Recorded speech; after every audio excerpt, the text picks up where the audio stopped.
morning, everybody. Welcome to Bolivia Political Crossroads. In English to this morning, episode 50. I guess this is a milestone. It's January 30th, 2021. And today, there's three of us. Yours truly, Ernesto Machical, as always. Good morning, Ernesto. Good morning. How are you doing? I'm doing fine. Doing great. And too much rain. Yeah. Too much rain. Although right now it's not bad. Right now it's a little right now, windy and cloudy. Yeah. And we've got Eduardo López back with us for this is your third time, right? Third? Hi, everybody. Yes, third time, definitely. All right. Welcome back. It's good, Thank it's good to see you. Likewise. So we're going to start talking about COVID. It's an easy topic to get into. Anybody who doesn't know, we're basically in the middle.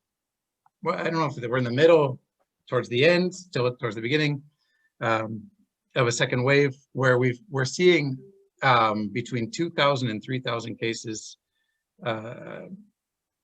every day for the past about 2 weeks now.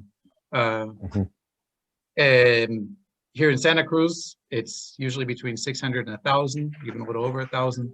Santa Cruz is still the city that's seeing the highest number of confirmed cases. In terms of deaths, nationally, we're hitting about 50 a day, a little more, a little less, but that's where the numbers are at. Here in Santa Cruz, somewhere near 20, which is about as bad as it got back in July and August, right? June, July, August. So the difference being that this time it doesn't seem like anybody in terms of local or national authorities want to take any responsibility or action or have any kind of plan to try to slow things down. So yeah, I'm not sure where this is going. The vaccine, and this is a topic, Eduardo, you can tell us something about. It was yesterday or the day before yesterday that I think it was the day before yesterday. Yeah. The first lot that something like 20,000 doses arrived of the Russian vaccine, the Sputnik V. I have a few questions about that, and we've talked about this before between Ernesto and me about the distribution with the cold chain. Cold chain doesn't sound right to me. Cadena de frío, whatever it is in English. Cadena de frío, yeah. But basically about the temperature that it has to be maintained at, which is a sub-zero temperature, and whether we have the conditions here. SEDES, the Department of Health in Santa Cruz, says they have capacity to store something like almost 900,000 vaccines, I think is what they said. Yeah. Which seems like a pretty high number. I mean, if considering they're all going to come at the same time, and there's going to be rotation, right? Yeah. But yeah. How do you see this? There seems, from my point of view, there seems like a complete lack of coordination, no plan. Arce, as Ernesto has mentioned, seems to think with 20,000 vaccines that he's the second savior. It's nothing. 20,000 vaccines, which means treating 10,000 people. It's nothing. That's what we said. I think only in Santa Cruz there are, they said, 20 to 30,000 people that are. We are 11 million people, man. Exactly. So we are 11 million people. 20,000. So maybe just, of course, nothing. Yeah. It's a drop in the water, and they are distributing this to people. But I mean, that's not only. Well, they are going back to the question of whether we have the logistical capacities for this. Turns out probably so, because we do have, and I've seen the freezers. The Secretaría de Salud has huge freezers for vaccines. This is because we do intensive vaccination for yellow fever and other things, right? So, what's the temperature that it needs to be stored at? 18 below Celsius. 18 below Celsius. 18 which as it turns, it's okay because the other vaccines, the Moderna and the Pfizer, are more horrible. I think -40 or something like that. Right? Yeah, and so even though I don't trust the Sputnik V because it hasn't approved the third phase of the of the trials, you know, and they haven't reported this. It hasn't been peer reviewed or anything else. One of the advantages that one and the Johnson vaccine, which today the FDA gave them the permission to be commercialized in the States, is that they don't require such a low temperature point, and so they can be. It's good for us. It's adaptable to our environment. Plus, also, funny enough, the people from the ganaderia, from the ganaderos here, they said that they could, ranchers. because they could, the ranchers, because they have logistics in place for the vaccines for the cattle. They said that they can be repurposed. They are similar in temperature, so they will lend themselves to be repurposed. Which is now, good for the rural areas, right? Because those exactly, guys exactly. So it's a make do, jerry rig, you know, but we can do it. We can do it. Yeah, but I have a question there, Eduardo. Yes. Yeah, I agree with you, and I think that it's logical. There is such thing in Santa Cruz, and maybe there is such thing in the other big cities. But most of the people, or a good chunk of the people, are in the rural areas. There are people in Pando, there are people in Beni, there are people in the rural areas everywhere. How do you keep that cold chain? By the way, Paul, cold chain, yes, it is in English. Okay, I'm just looking at Wikipedia. Yeah, it just sounds. It sounds weird. We didn't grow up with that concept, but it does exist. Yeah, right. It does exist. But my point is that I understand what you say, and it sounds logical. Today we're in 2021. Yeah, there should be cold places in the big cities, but is there such thing in the rural areas? Because that's where you need to also use the vaccine to inoculate people. Can you keep those low temperatures in El Beni and in Pando and Tarija and et cetera, et cetera? No, there isn't, and that's why the OMS, the World Health Organization, has announced that there are a few countries such as ours that won't even cover 100% of the people, even up to the end of 2022. So even a year from now, we won't even finish vaccinating them all. So I guess it's a game of minimizing loss, just that, you know. I've heard that the Bill Gates and Melinda Gates organization previously in Africa, they've used the Coca-Cola logistics chain to distribute vaccines, because they do have the ability to get cold products to Timbuktu, you know. And so I guess if the government here is clever enough, they will borrow that model, you know, which is hire Coca-Cola, amazingly enough, to distribute the vaccine. We could do that. Yeah, but it's a matter of whether they want to do it and whether we have the means. I don't know, but yeah, to your point, I think that only the main 12 cities of Bolivia will get covered. This maybe covers, I don't know, 7 million people, and that's it. You know, tough luck for the other people. It's interesting you mentioned, how many cities did you say? 11? 11, 12. I don't know how huge. Okay. So that's the 9 capitals plus what? Plus Montero and Quillacollo. El Alto, Quillacollo, Sacaba. Those are the main bigger cities in Bolivia. Ribera Alta, Yacuiba. I think those are the main. We could have in Yacuiba the cold chain. Yeah, if they are clever enough, they could easily have the cooperation with the Argentinian government, because the Argentinian government does have cold chain up to Salvador Maza. I've gone there to purchase medicines, and they have very good logistics with cold chain custody up to the border. It's only in Salvador from Maza. the border. Yeah. Interesting. That's a ghost town. I'm surprised they have that. Tiny, but they it's government required, and so they do it. Okay. So it's only somebody mentioned to me on Facebook when I asked a question about, I don't remember the exact question, but mentioned something that I found interesting, is that I don't know if this is per capita. I imagine it's per capita, but supposedly Bolivia has the largest trucking fleet in the world, in terms of, because we're landlocked and you know, we're so dependent on it. And so I imagine that's per capita, right? Trucks per how many trucks head. per inhabitant or 1,000 inhabitants, whatever. And so How many heads per yeah, camion? yeah, it's Not how many camiones per head. I didn't right. That'd be a lot of trucks.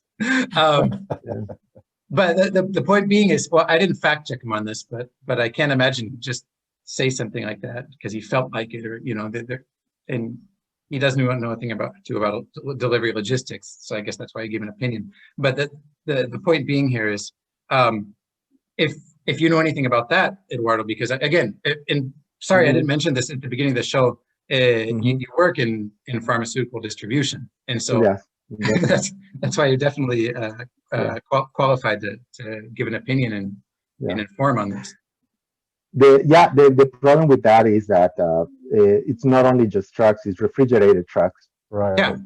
And so that's and honestly, that's a very tiny fraction of what we can afford. So I don't know that we have enough trucks that are refrigerated, and not only refrigerated, but they also have to have they have to be registered with the ministry Sub-Zero and registered with the Ministry of Health. They have the license and everything else, and they have to be inspected. So I really don't know that we have the logistics to.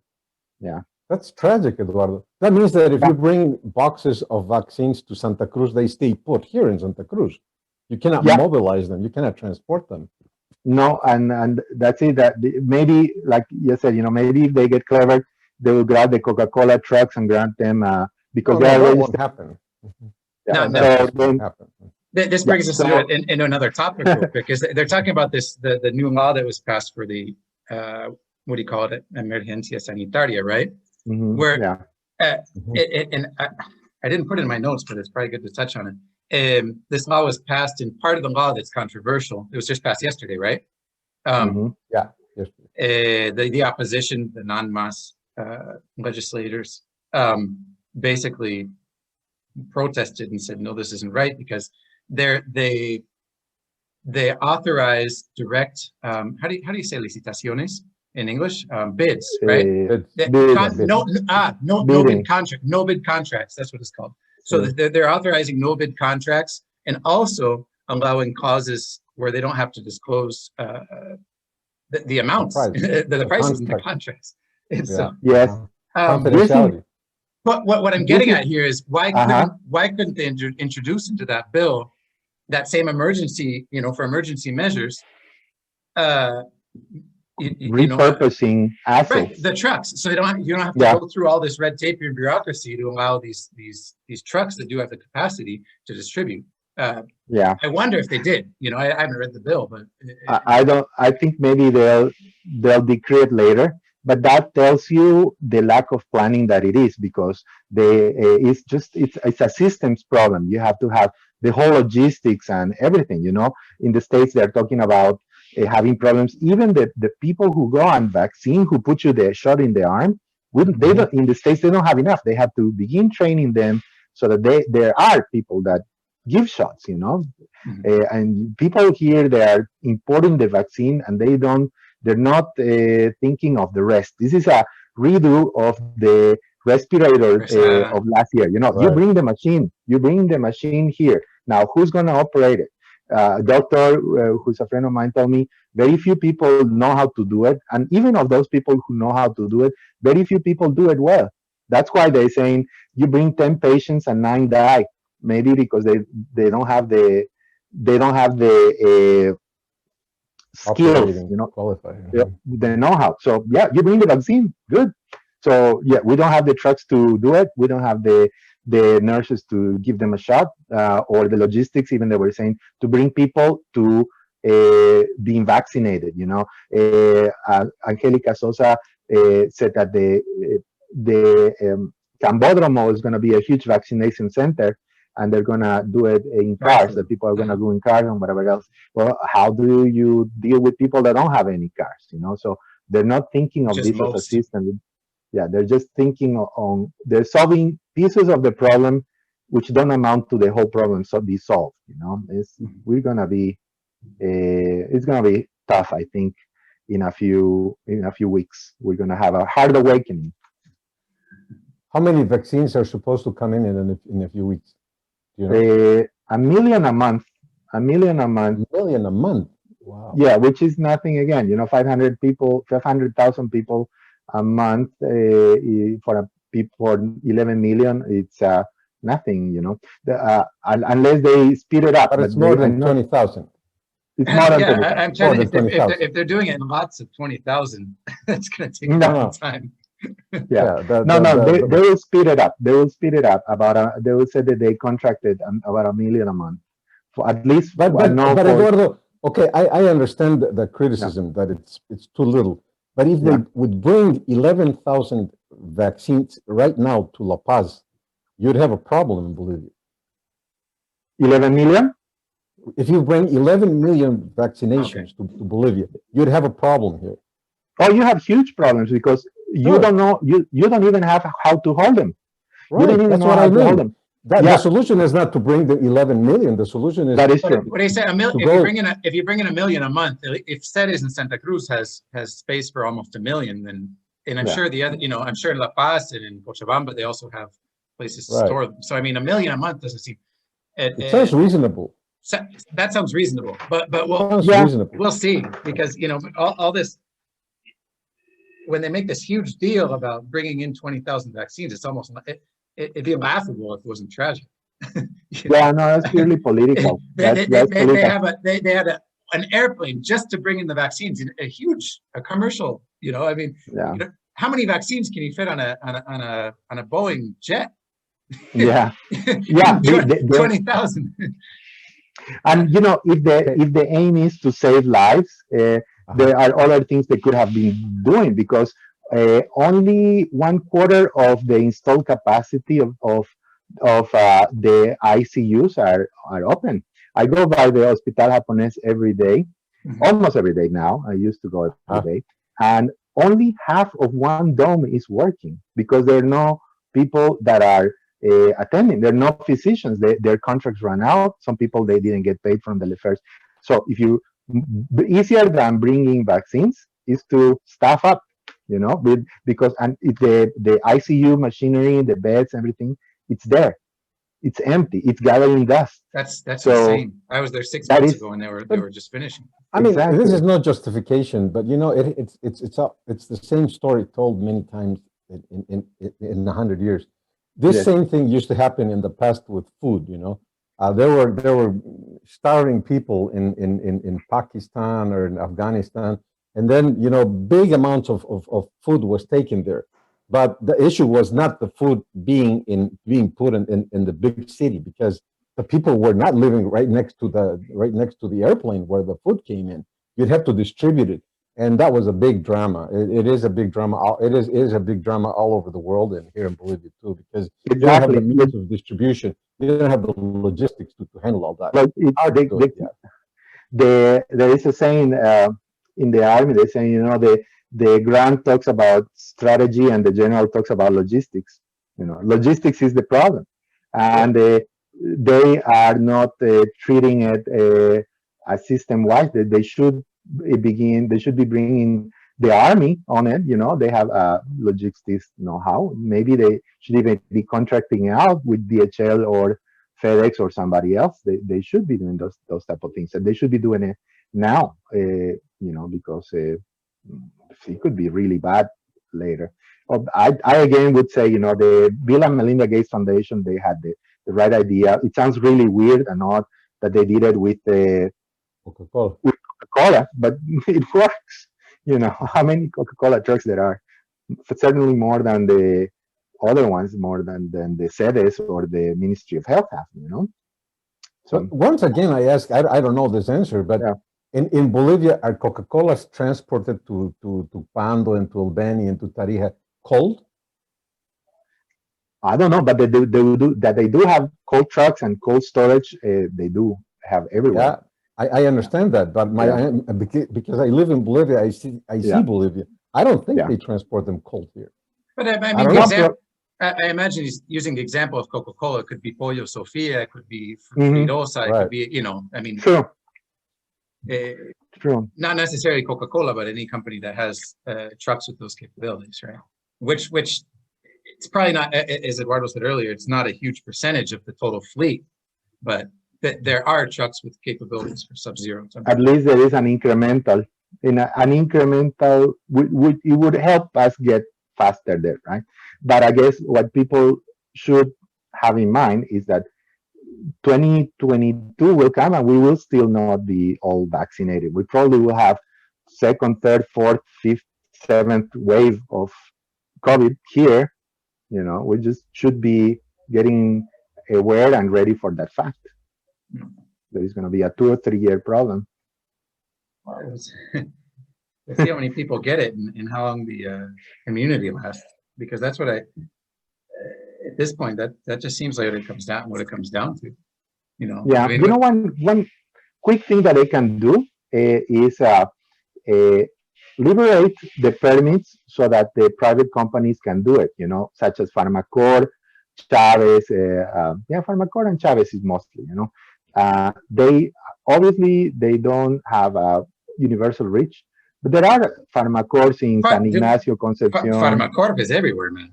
For anybody who's not in Bolivia or who hasn't been here recently, Pharmacorp is like, it's like 7-Eleven. No, it's more than 7-Eleven. It's like Walgreens or but it's everywhere. CVS. Everywhere. Yeah.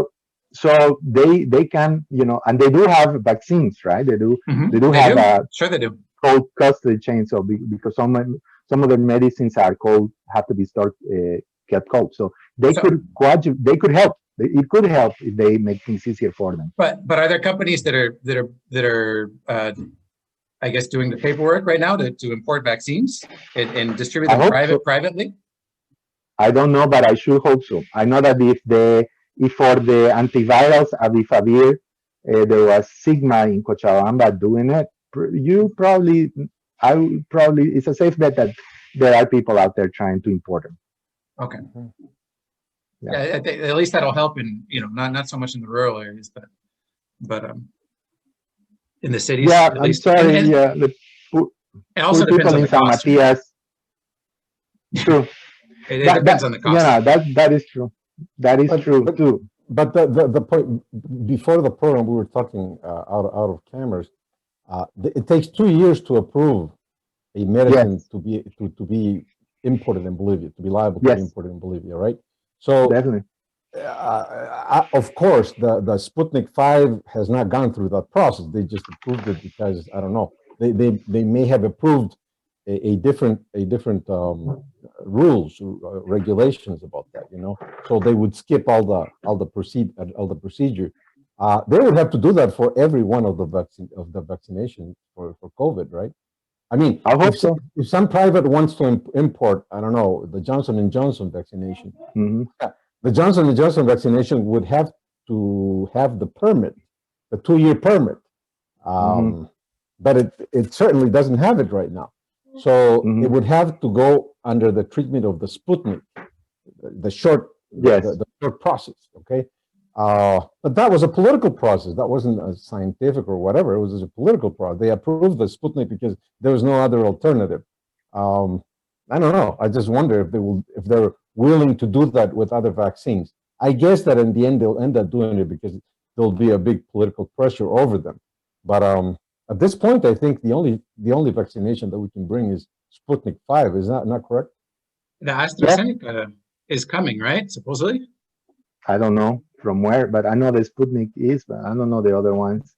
Yeah. My point is that document, that 2-year process. Yeah. The resolution. No, they will have to do it, and they the one who can do it. I remember with the Avifavir, they just I think it was Janine Áñez still was in president, and it's the National Council of Research, Scientific, I don't know, whatever. It has a name, and they only meet once a month, and every month they reject most of the permits for new molecules. They call it new molecules, right? And so if the government by fiat, Arce says, you know what, you're gonna get on a war room and you're gonna sit down until you do it, they can do it. But on the other hand, you're an expert on this, Eduardo. what percentage of the medicines are in the black market in Bolivia? I don't know the number, but I know that it's big. I know that it's very big, right? Of what is retail is huge. Is right. Is huge. Huge, right? I was just leading to reach the point. I mean, yeah. Don't you think that this vaccination is going to come through the black market? The problem with the black market is that it doesn't have they don't have the store code, the store. It's on. I'd imagine that it's so difficult, the logistics of it, because it has to be store code kept. That are they so respectful of logistics in the black market? Probably that's the question, right? That is true. Are they so respectful about that? They're not. They'll bring that. Yeah, they'll bring that. They'll bring the COVID vaccination through the black market. I'm sure of that. I'm sure. For instance, I tell you one thing. Remdesivir, which is an antiviral, which is popular in the States. Here, supposedly you can sell it for about 1,500 bolivianos, right? I've seen ads in Facebook and on WhatsApp that say, I'm coming from Miami, I have 50 ampoules in my suitcase, 2,000 each, or 3,000 or 5,000 even up, So I'm sure that we'll have some entrepreneuring travelers hiding some vaccines on their suitcases, and we see a lot of that, Trying to figure out how they get them in Miami, because in Miami you need a prescription. It's not like it's not like it is here. Very few medications it can be obtained without a prescription.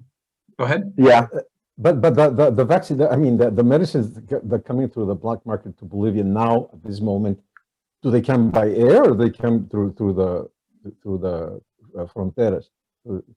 Mostly by land. Have by land. Yes, I have seen. There's some medicines that I import from Peru that they come here. I've asked how, and they say they come through Titicaca Lake in a barge. And there's some the mostly Pacific. They probably reach Arica or whatever, and then they come up to La Paz, and they can Paraguay, like everybody else, like everything else, right?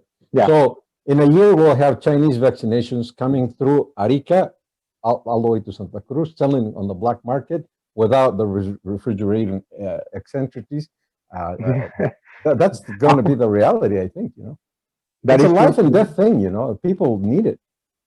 The problem is that it won't work, because if the active principle decays, and it won't work, It won't work. And it won't work, and so we'll have a lot of people. It would still perpetuate the disease. A lot of medicine comes that it doesn't work. That because it didn't respect the conditions that they should be kept at, and if you die out of sepsis or something else, it's not as tragic as a vaccine in the middle of an epidemic. So yeah, you have the medicine available, and maybe it won't work, and that would educate people, and they'll start not buying that. I don't know. But just for the heck of it, what's the percentage of the medicines that are in the black market that come in through contraband to Bolivia? If you have an idea. It's hard to know. I know that because it's not accountable. At the very least, 60%. 60%. At the very. That's why I wanted to hear it, Paul, because I know it's a huge amount. Of course. Yeah, it's huge, and of course it depends of the category, right? If you're talking about pills and aspirins and I don't know diclofenac, over the counter. Yeah. If you're talking about more the better ones, for example, independent, something that's going to go on a surgery, probably less, 40%, I would say, Okay. 40%. That's that's my theory. This will come in through contraband. Of course it will. Everything else comes. Why not this, right? Yeah, the magic of the free market. That's true. That is true. I represent. Yeah. A pharmaceutical. I represent a Uruguayan firm, Laboratorios Terry, and they came to do a survey, and they were astounded on how much do they sell in the markets. you know. Yeah, the figures that you bring are just fantastic, at least 50%, yeah. Half, Yeah, 40, you know? 40, 40, 50, yeah, depending on the Yeah. category, depending on Yeah. what that is, yeah. It's horrible. And there are all kinds of horror stories that I can tell you, because there are even traffic of medicines that are rejected in other countries. For example, in Colombia, it past their decay date, right? And Right. they Uh-huh. relabel it and they bring it to Bolivia. Things like that. So no, that was That's, Get it? Sad. yes. quick, anything else you guys want to add to this topic on the vaccines? It's a fantastic topic, but yeah, It- that's enough, I think. Yeah. It is, because It is fantastic. there's The whole plenty- medicine issue in Bolivia, I think, is a fantastic issue. It's humongous, man. Well, it's a big business anywhere in the world and everywhere. It's millions, billions of dollars, But it's worse here because there's a big black market. So and I will not finish this topic before I say something. Yeah, I agree with Eduardo. It's bad that it happens, and it's bad that they bring all these medicines with the due date that was overpassed. But medicines are very expensive, Eduardo. And Yes. when people don't have the money, they will go to the black market. And not all the medicines in the black market are overdue. Not all medicines of the black market don't work. I guess they do work many of the time. That's why also people work at the market, as you say, the oferta y demanda, right? So it also means something positive to people that don't have money, that don't have access to the medicines in Pharmacorp and all that, right? I'm not trying to suggest that it's great that they do all these illegal things, but on the other hand, if it wouldn't be for that, many people wouldn't have access to some of those medicines because they don't have the cash. Is that right or not? It's true. I think it's a matter of the market meeting a need. I just think that the government should help and cooperate with the market, because the market's going to do what it's going to do. People need it and people are going to buy it. It's just a matter of the government catching up to that fact. But even if the government doesn't catch up, even if it doesn't catch up, the medicines are still there. And I don't think all of those medicines are bad for people. Otherwise, no, it would be right. Not at all. No, there I would say quite a few of them are because the people who purchase it there is a risk, and the people who purchase it are pharmacists who know how to discriminate the good from the bad. Exactly. For example, the pharmacies finally, yeah. And it's not, and it's on their best interest not to purchase something really, really, really bad that is going to get them sued for murder. So exactly. There is a self-control issue. The origin of those medicines are basically Chinese and Indian, right? From India. Indian, Chinese, Indian and Chinese are the huge players in there. Yeah. No, I know this because of my work. I used to be a lawyer for a company that used to bring some medicines legally, and they just became they couldn't compete with the black market, right? Yeah, it's huge. The black market was just too big, and they finally ended up not importing that product anymore because it was they couldn't compete with the black market. Yes, that's why I learned that a lot of these medicines that come in through the black market finally do something for people, right? Because they're cheaper and they run a risk, but as you say it yourself, the people that bring it have to be careful because you can't be killing people around, even though there's not too much to talk about justice, but you would face trials in Bolivia if you start selling all these medicines and killing people around with your medicines. It won't happen. They take care about that. They're careful about that. Yeah, there is a management. Yeah, people do manage that as well. True, definitely. And the reason, just one little thing. Go ahead. The reason they're so cheap is because they use the same reactivos, right, Eduardo? The Indians, for example, and they just. Why don't you explain it? Because I know how it works, but I couldn't explain it myself because I'm not an expert. They use the same reactivos and they just sell them cheaper, right? The general Why they're cheaper than, for example, the US is because they don't amortize, they don't allocate to them the recovery of the research costs and all of the upfront costs that they have to incur. To make, for example, remdesivir, you have to have 2 or 3 or I don't know a decade of research and whatever else that you have to pay for by selling. But once they start making it, you can just sell it to us. And at the same time, it's the same company. It's so terciarizado. The same. It's a company, for example, Pfizer. Pfizer may have its plant in India. And the same plant in India will send Pfizer medicine here, and it will cost $100 the pill. But the plant in India will make Chanchito brand, marca Chanchito, exactly the same pill. This is not the Pfizer brand.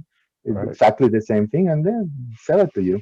Maybe there's a lower tier where they sell with cheaper excipientes, with the filling, for example, the less quality, whatever else. But still, the working principle, the active molecule, be the same.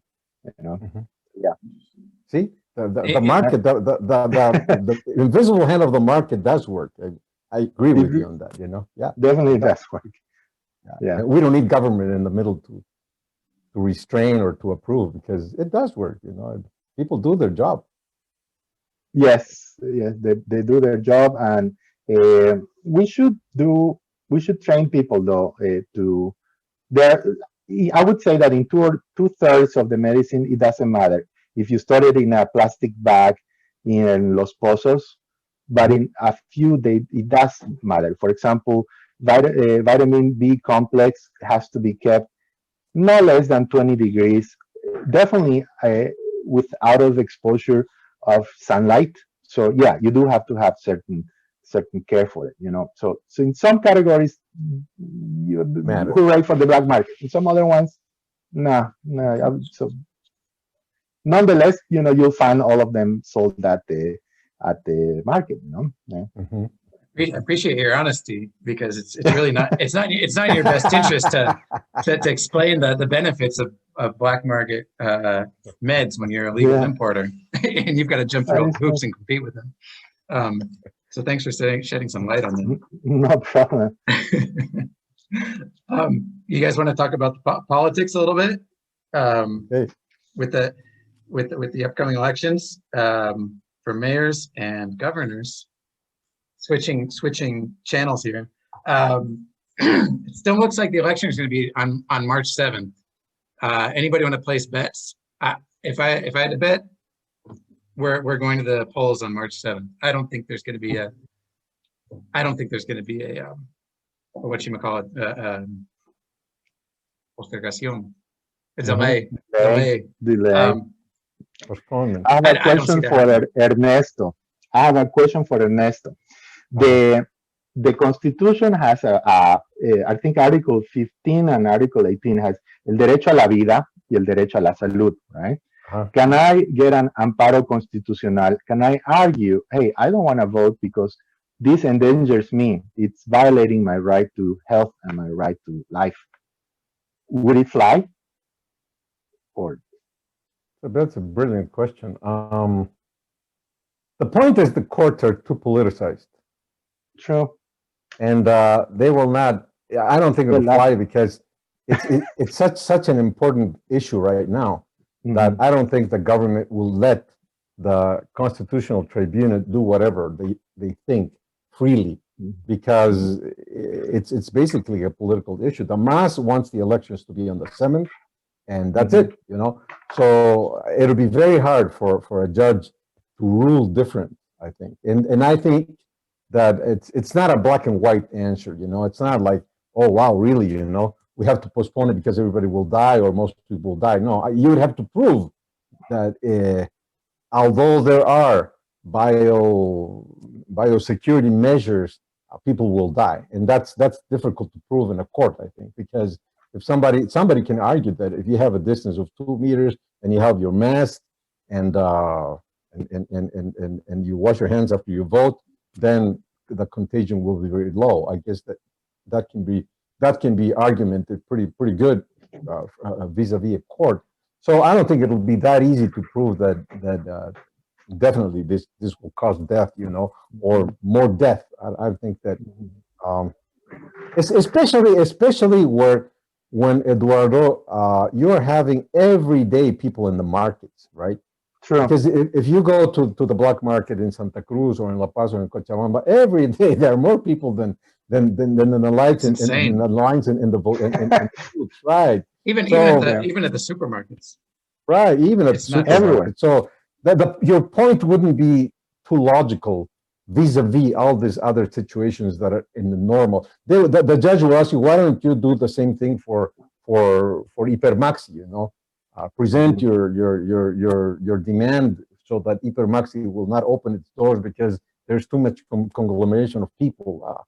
It's a hard issue.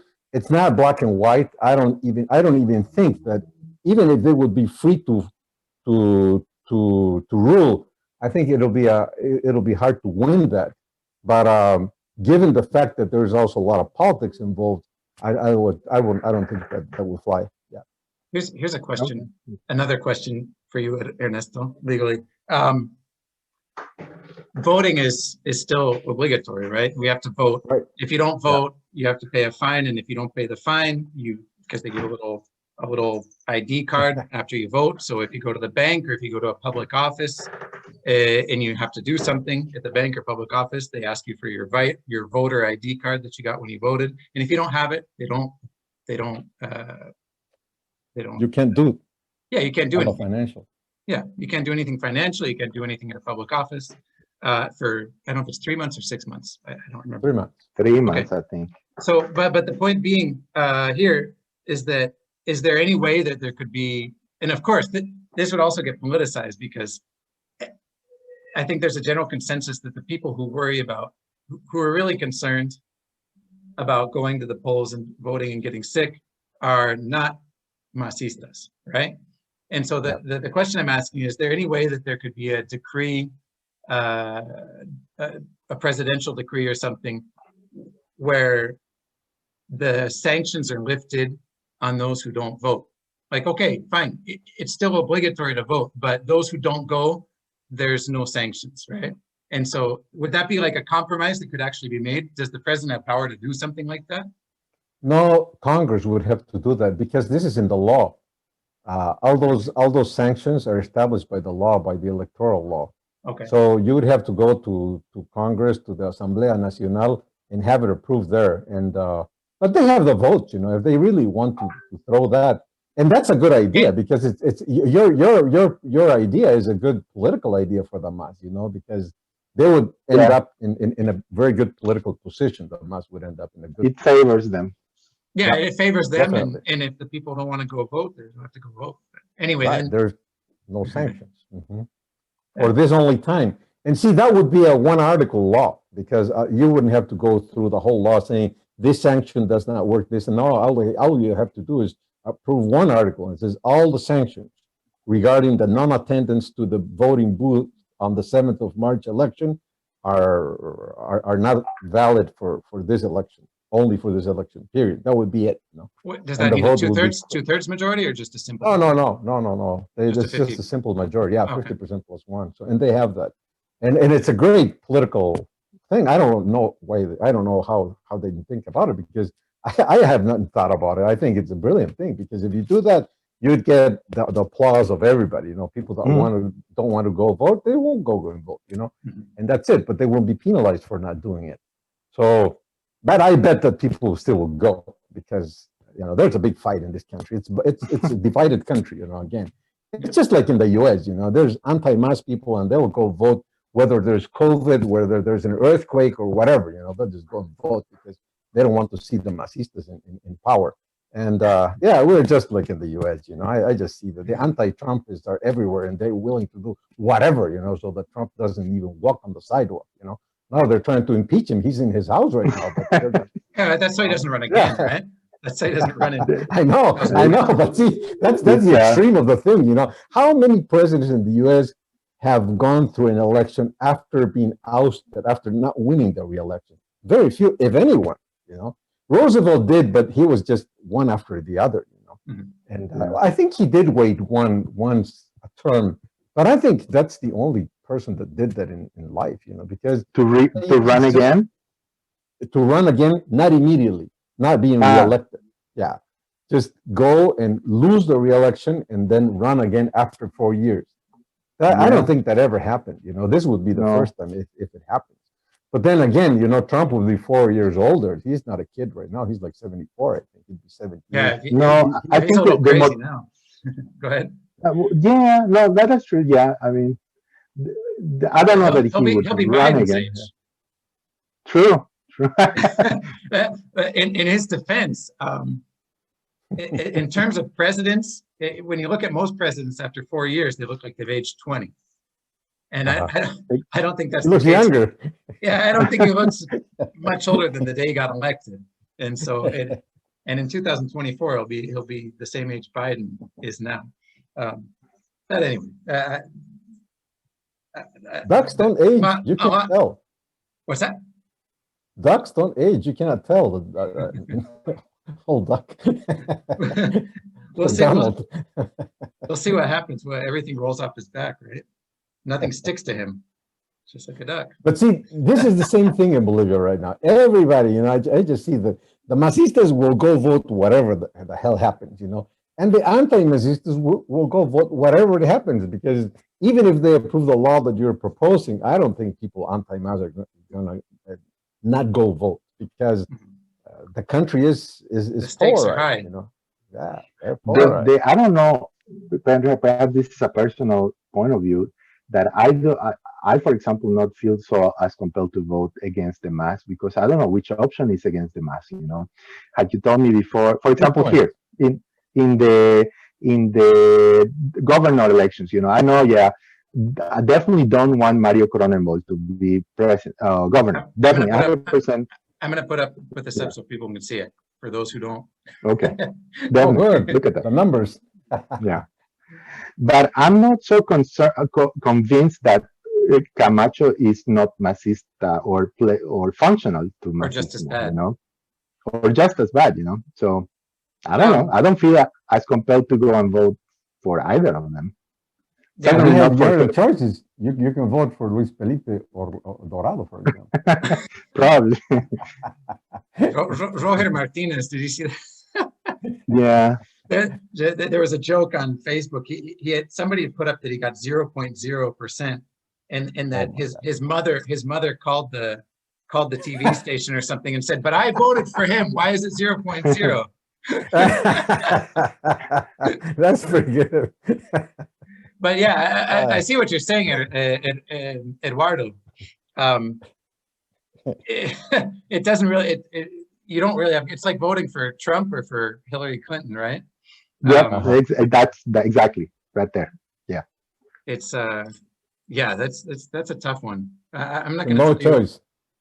Yeah, no choice. Election. It's too bad. Yeah. And man, if I were Camacho, I would be. He's. I don't know what's going through that guy's mind right now. He's sure not the same. He's sure not the same. Yeah. I wonder if he's regretting his decision. Oh yeah, probably so. Because man, he's lost votes. You know, he has lost votes from last time. Definitely, 45 to 43. Yeah. Yeah. So this goes to a runoff, and that's also anybody's guess, because a lot of these votes that go to Germain, those could go either way, because a lot of those are coming from the provincias, right? From the rural areas. I agree. And that's, I guess we'll see what happens. I think Mario Cronenberg is going to be the Donald Trump of Santa Cruz. Quite lamentably so. Yeah. Because of, but anyway, was there anything else that you wanted to add to that, Eduardo? In terms of no, just that I would just ask, what do you guys think? It just brought to my attention that Jerjes Justiniano, which is from the MAS, is good buddies with Camacho, but he was also the lawyer of Cronenberg. So what difference there is between all of them, you know?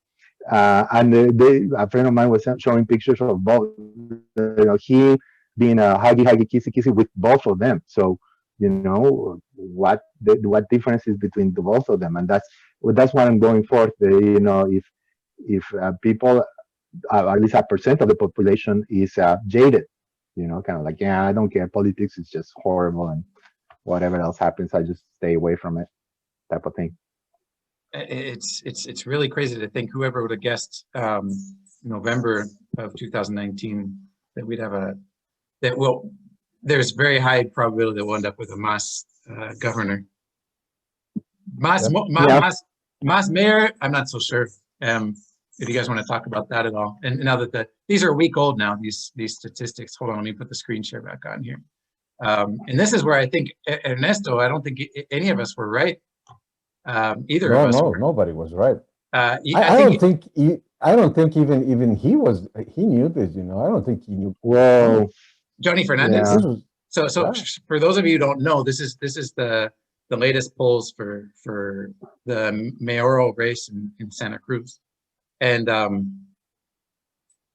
Johnny Fernandez is kicking everybody's ass. Horrible. That's a way to put it. Sorry. Yep. Anything, any summaries that you guys want to give on what I guess? Only want to, yeah. Go ahead. I just want to get your opinion of both of you to tell me, why do you think Johnny Fernandez is so high? It just astounds me. The guy, it's I don't know. It's definitely not a rational intention to vote. I don't know that anybody rationally says, yeah, that's my guy. So what's happening there? What is your assessment of why this is happening? If I had to guess, I'd say there's a couple of things there. One, he's been around for a long time, so he's probably got a strong campaign team. And they are present, at least by my business on Alemana y Cuarto Anillo, on the fourth ring there. These guys are standing out there every day almost. And I'm sure they're doing that all over the city at strategic points. I guess they're organized. And he's got, another thing he's got going on is that and this is something remember we had on Pedro Cabrera, Ernesto, and he was talking about marketing, and that none of the presidential candidates were doing what they should have been doing, according to Pedro. Pedro being a marketing expert, is that they don't have like how do you say it in English, like a golden egg, like a huevito de oro, where they're not offering something fantastic. In the case of Johnny Fernandez, he has the monorail, he has the mobile hospitals, and he also has there's a third one that I can't remember right now. But he's got very specific. He doesn't have a plan for the city. None of them do, unfortunately. But he's got these selling points, like, I'm going to give you this, I'm going to give you this, and I'm going to give you this, and he's very clear about it, and he's good at projecting. 300 Bolivianos bono. The bono. There's a bono escolar, right? 300 Bolivian. Yeah, 300 pesos. This is something that none of the other candidates are doing, and the only thing the other candidates know how to talk about is the vaccine. That's it. But and if you ask me, that's the only way I can make sense of it. Go ahead, Ernesto. Okay. No, I agree with you. I think I agree with everything that you said, but I think that I would add a point to this analysis, and I think that it's a very important point. I think that throughout Bolivia, not only in Santa Cruz, there's a phenomena that people in Bolivia tend to not put names to things because it's politically, it's not intelligent or not wise or not. But in Bolivia, there's an ethnic vote. That's definitely the case, right? There's an ethnic vote here. Mm-hmm. It's a very racist society, and things have gotten to the point where it doesn't matter what you propose for your government, whether it's local or departmental or national. It just matters where you are located in the ethnical map in Bolivia. Mm-hmm. And if you look, and I think we did speak about this, Paul, a week or 2 weeks ago, in La Paz, you could not be governor if you're not an Aymara. And not by descent, and Aymara, full-fledged Aymara. You know, you have to speak Aymara, look Aymara, and act Aymara. You know, if you're a mestizo, you wouldn't even dare, you know, go into the campaign, because you won't get any more than 0.4% of the vote. You know, because the electorate is basically an Aymara electorate in the department of La Paz, because it's the majority of people there are Aymaras, and the Aymaras live in the rural areas of La Paz. When you go to the city, it changes, because in the city there are many people that are mestizos and not so Aymaras. So you can have people like Arias there as a candidate, or you can have people like Doc Byler, you know, who is from the Mas, but he definitely ethnically is not representing the Mas. So he's playing both cards. You know, he's playing the ethnic card because he's a Masista, and he's playing the mestizo card because he's not an indigenous person, which is pretty much the same of the phenomena that's happening with Cronenbold in Santa Cruz. Oh, with Cronenbold, right? okay. With Cronenbold, right. That's the whole idea about Cronenbold. Cronenbold is getting the Masista vote no matter what. You know, whether he says that he's going to build a road or not, or a bridge or whatever, it doesn't matter. The Masistas are going to vote for him. The question about Cronenbold is, how do you get the mestizos vote in Santa Cruz? Right. His last name, you know, look at him, you know, sure. It's like we spoke that time, you know, it's better to have the last name Cronenbold in Santa Cruz or wherever in Latin America. If we're plain about it, if we're sincere about it, you know, it's good to be Cronenbold than to be Mendoza or whatever, because shit, man, people vote for Cronenbold here, you know. He said something that was genius. He said, before I'm a Masista, I'm a Cruceño. And that's right. Yeah, that's it, you know, that's it, right. Because the Masistas are still going to vote for him. Like you say, that's genius, you know. The Masistas are, no matter what he says, they're going to vote for him. What he needs to do is get some of the other votes. So, and he's doing that very clearly, like you say. So the ethnic vote is also translated in the local elections in Santa Cruz. Okay, but there's something that we didn't think about, you know, and I don't think many people thought about this. You know, the ethnic vote in Santa Cruz has to be directed toward the mass. So Mrs. Batera would have to have right now the 30% of the vote in Santa Cruz, but she doesn't, because this guy stole her vote. Yeah, the ethnic vote is with him because he has affinity with the people from the mercados. He has affinity with the people of Aymara and Quechua origin. Don't forget that Max Fernandez, his father, he was Cochabambino. Cochabambino, okay. Cochabambino, yeah, that's ethnically speaking, he was a Quechua, you know, but he would speak Quechua, and he's a Quechua man, right?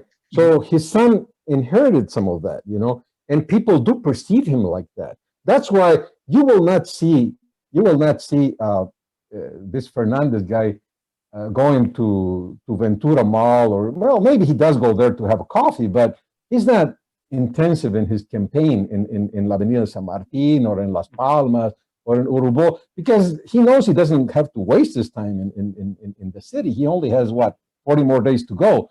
And where does he go? To the markets, he goes to Plantas Meat, he goes to where the ethnic vote is located. And he's doing a good job on that. Definitely, he's doing a good job. That's why it was such a surprise, because I myself, like probably you or Eduardo, I don't know anybody that I interact with that expressed that are going to vote for Mr. Fernandez. Yeah. And that, in conclusion, you say, well, you know, where did it come from? Well, of course, because we're not in the midst of that ethnic environment, right? We are interacting with other people every day. But if you go to the markets, then you'll find the 30%. Of course, you'll find the 30%. But basically, he is extracting the vote from the mass, from Salvatierra. And I imagine that Salvatierra and the Masistas are pretty pissed off because this guy is taking away their vote. And because right now she would be leading the encuestas in Santa Cruz. I'm pretty sure of that, because this is basically Masista vote. Yeah. Okay. Interesting. Very, very interesting point. And yeah, I was very surprised as well. I think everybody was surprised by this. Although when you look back at it, it makes sense.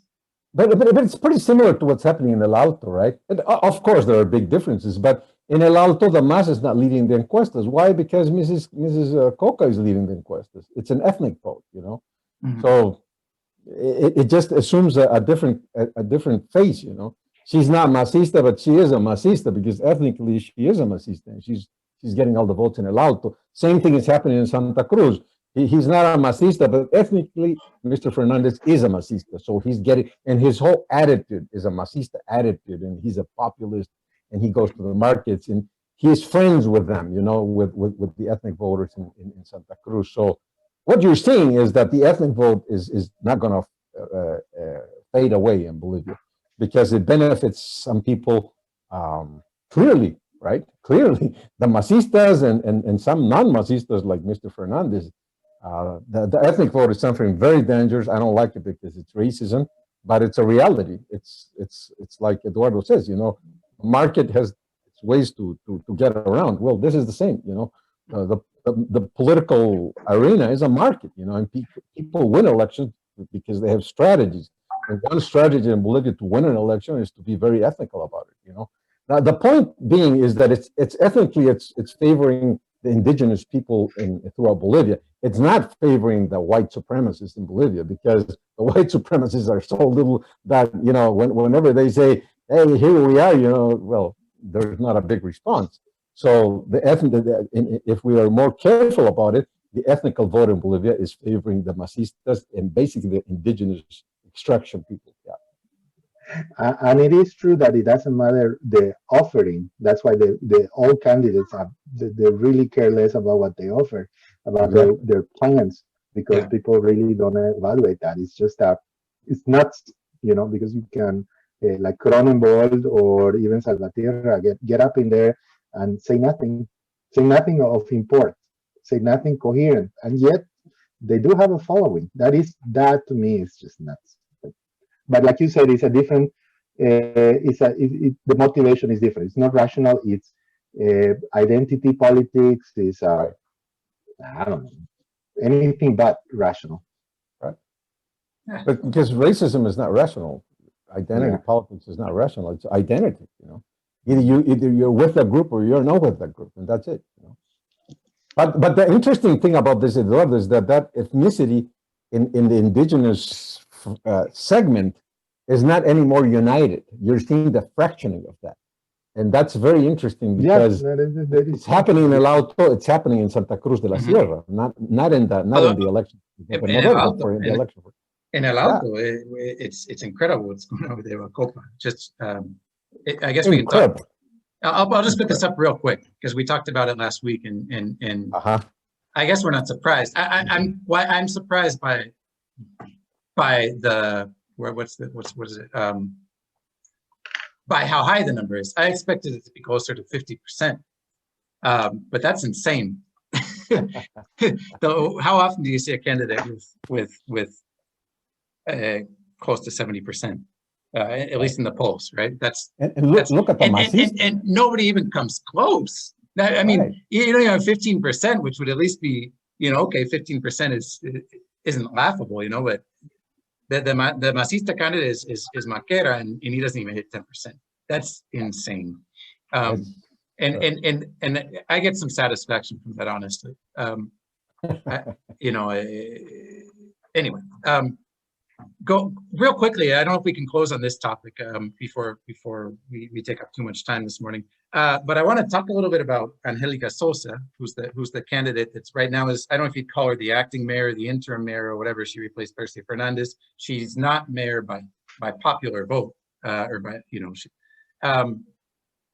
but for those that don't know, Angelica Sosa has gotten herself in hot water because there was an audio recording that was released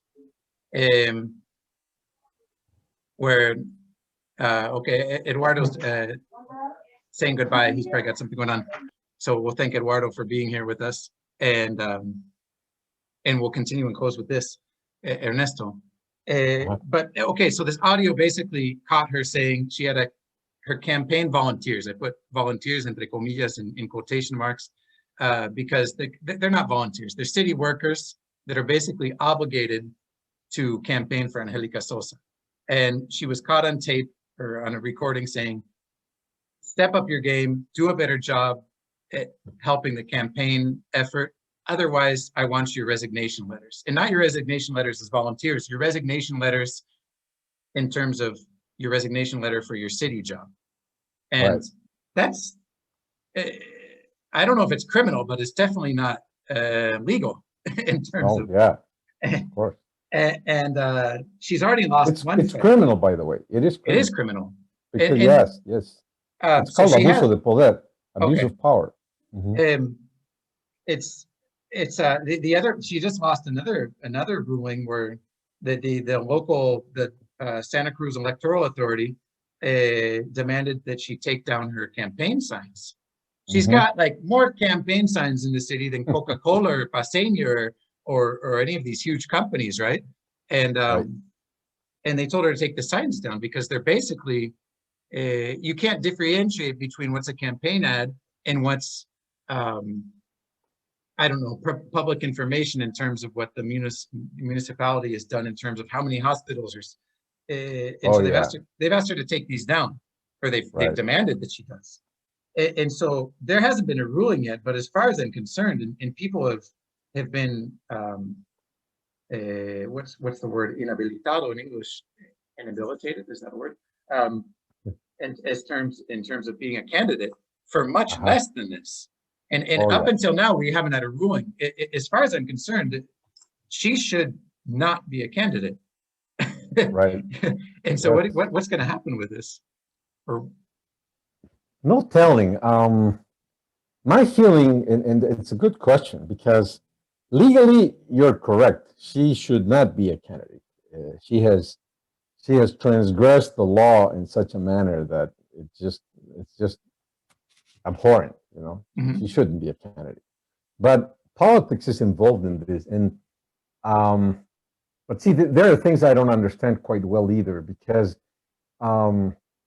if you would go to the tribunal, to the departmental tribunal, electoral tribunal in Santa Cruz, people are going there, and there are many denunciations in tribunal here in Santa Cruz. More than one for sure. I don't know how that's going to come out, but my feeling is that if she saves her life, it's because of the mass. That's my feeling. Because don't forget that Percy Fernandez and her were pretty close to the mass, and they governed with the mass in Santa Cruz. So the ties are there. I don't know how much of those ties are still valid, because right now we're competing. Everybody's competing with the other. Yeah. But my feeling is that these people know each other so well, and they know the sins of each other so well, that there's an automatic cooperation in some things. Of course, I'm speaking bad of the tribunal, which indirectly I'm saying that these guys are masistas. Yeah. But my feeling is that I don't know, the tribunal is also something, and it's very important that you bring it up, and we should analyze it the next meeting. The tribunal just approved in Cochabamba the participation of Reyes Villa, which really surprised me, because I myself was pretty much convinced that the tribunal was pretty much inclined towards the government. But here they shown that they're not, Yeah, the argument against Reyes Villa was for presidencia, right? No, it was worse than that, because he has some suits that finished, and these suits had rulings against him. From when he was mayor. Mayor. Yeah. Years ago. And apparently the rules are finished. That's it. He can't do anything about them. But I don't know the technical part. Maybe he does have a defense. That's why he also presented himself to the elections, because he must have some legal argument in order to maintain himself in this campaign. but he did win, and that was probably a very legal win, a very legal one, because they probably just took into consideration the legal argument, not so much the political arguments. But he's still there on the road. So I don't know. See, that's why it's so hard to tell what's happening with the electoral tribunals in Bolivia, because it's not only one tribunal; it's the national tribunal and the 9 departmental tribunals. So I don't know what's happening in Santa Cruz, because she has been denounced in Santa Cruz. Let's see what happens here. Any telling, because I don't know. It's hard to know. Maybe they'll take her out, because if they go by the law, they'll take her out. If they go by the law, because she has transgressed Sure. Yeah, so that's for sure. So if they go by it, she's out of the competency. Yep. If she's out, who do you think that favors more? Does that favor Fernandez, or does that Johnny, or does that favor Salvatierra? If either of them? No, I would think that would favor the white supremacists, because that's pretty much the line, her line. I don't think she has too many masista votes, although she worked closely with them, you know. But I think that Percy Fernandez herself are pretty much on the line of Camacho and the like. So I think the vote, the voters, to Rolly, I think that's correct. I think the votes are going to favor Rolly more than anybody else. Yeah. Well, but it's hard to tell. It's a very interesting situation, because let's see what the courts are doing there. You know, the electoral courts. For a while, I was worried that the electoral courts were favoring the government and everything, but apparently that's not happening. You know, in Cochabamba, it didn't happen that way. So let's see what happens with Sosa. Yeah, things haven't been consistent with what we saw for the national elections, right? In terms of, they were being much more, how do you say, mano dura, I don't know, in terms of, in hindsight, I wonder if that was just to, you know, to make sure that, I don't think they thought Abel, it would be a good idea to have Abel back in the elections. And if they didn't let Abel in, they weren't going to let anybody in, so that they couldn't be too toughly criticized from any side. And now that Abel is not in the picture, I think they're taking the middle ground a bit more. At least in simple terms, that's the way I see it. But anyway, talking about that, if Sosa's out of the picture and a good chunk of those votes go to Aguilera, then you've actually got a fight between Johnny Fernandez and Aguilera. So I guess we'll see what happens. Right. And how politicized is the Tribunal Departamental? If you look at it that way, it does not favor the MAS, right? So anyway. Yep, you're right.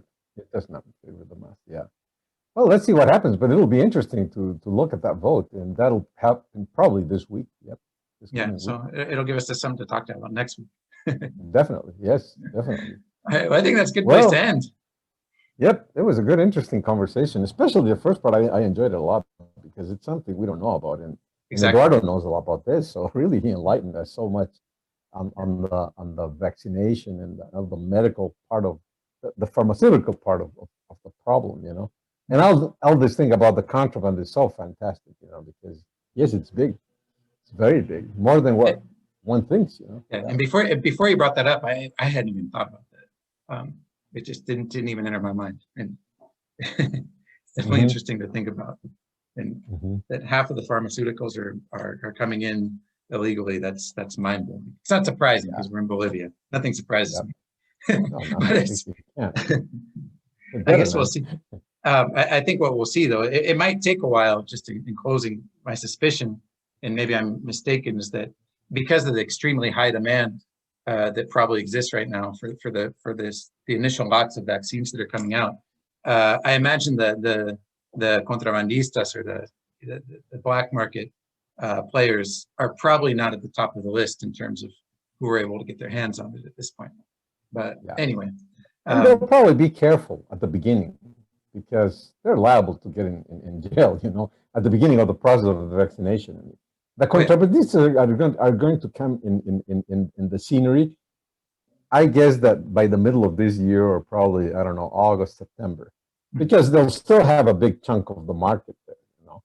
And but they're not going to come right now, because it's too dangerous. You know, if they find the contrabandistas right now smuggling all those vaccines, they're going to jail immediately, and they don't want that. You know, they can survive easily by the middle of this year, or by the third quarter of this year, they could survive easily, because that's when people are going to need, and the government is just going to close their eyes and let it happen, because they know that that's also favorable for them.